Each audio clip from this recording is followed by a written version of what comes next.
In this example, we're going to show how you can change the colors in the text window of Linux.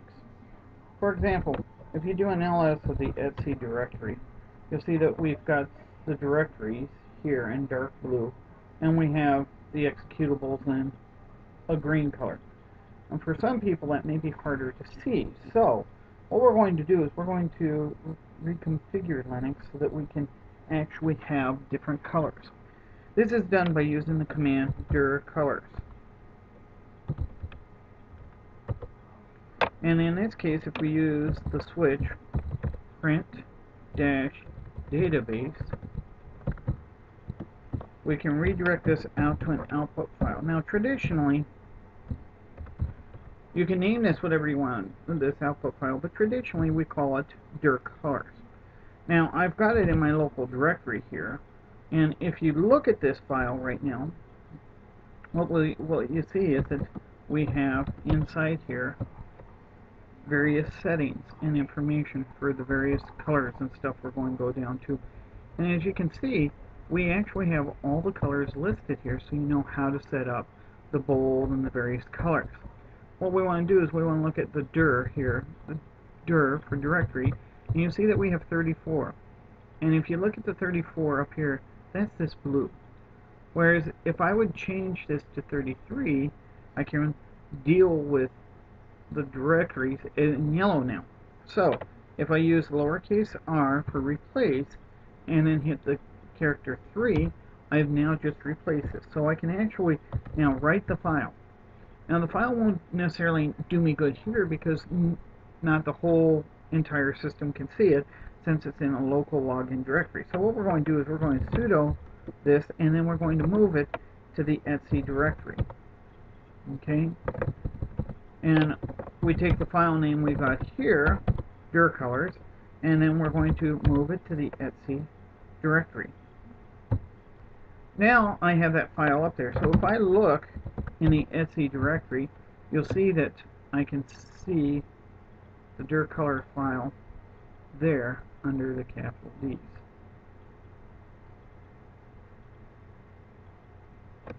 And we'll just simply do it this way because it's being a pain to look at. But you see we've got the file there. So now what we're going to do here is now we're going to change the user login. If I do an ls, I just see the files here. However, there are hidden files, just like in Windows and many other operating systems. And if you use the ls-a switch on it, we can see all the files at this point in time. The file that's most important to us is called bash rc. So now I'm going to vi this bash rc file. And from here, I can actually scroll down and you can see where the colors will be set because it'll have an alias name and it'll have the colors. And you see here we have dir colors, eval dir colors equals b, minus b. So what we're going to do is remove both of those characters, and in this case we're going to change this so that we use the etc dir colors file we just created. Now at this point in time, I can now log out of this user, and now I can restart the user back up. And this can be done very easily by getting a new shell, which is in our system setting.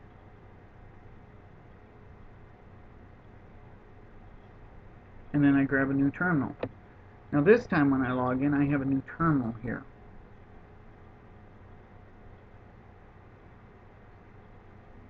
And although the terminal will look similar to what I have, this time, when I look at the etc directory, everything is yellow.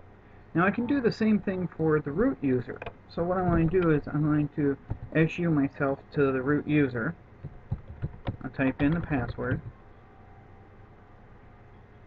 And now if I do a cd to the root user, pwd will print the working directory. You can see I'm in root.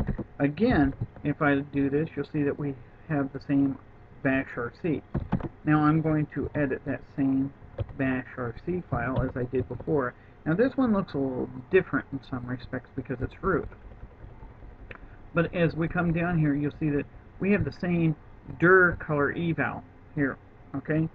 Now, if we replace these, we'll see what happens. But let's just quit here and let's look at what do the directories look like. You see they're blue. So now I'll come back, and this time we'll find what we're looking for, and we'll change this. And we get rid of these two characters, and now we're going to do the same thing as we did before. Etsy dir colors, and then I'm going to write the file. Now if I log out, now I can come back to SU again, type in the password, which I mistyped. Nope, I got it right. Now this time, you can see we've done it. That is how you can set up your colors. And again, you can set those colors up for users this way, and everyone, just by changing their bash RC file, can have the same colors. It gives you a manageability from the administrative point of view, but it also allows the users, if they want to pull that file down and customize it even for themselves. And with that, that's how you add colors to your Linux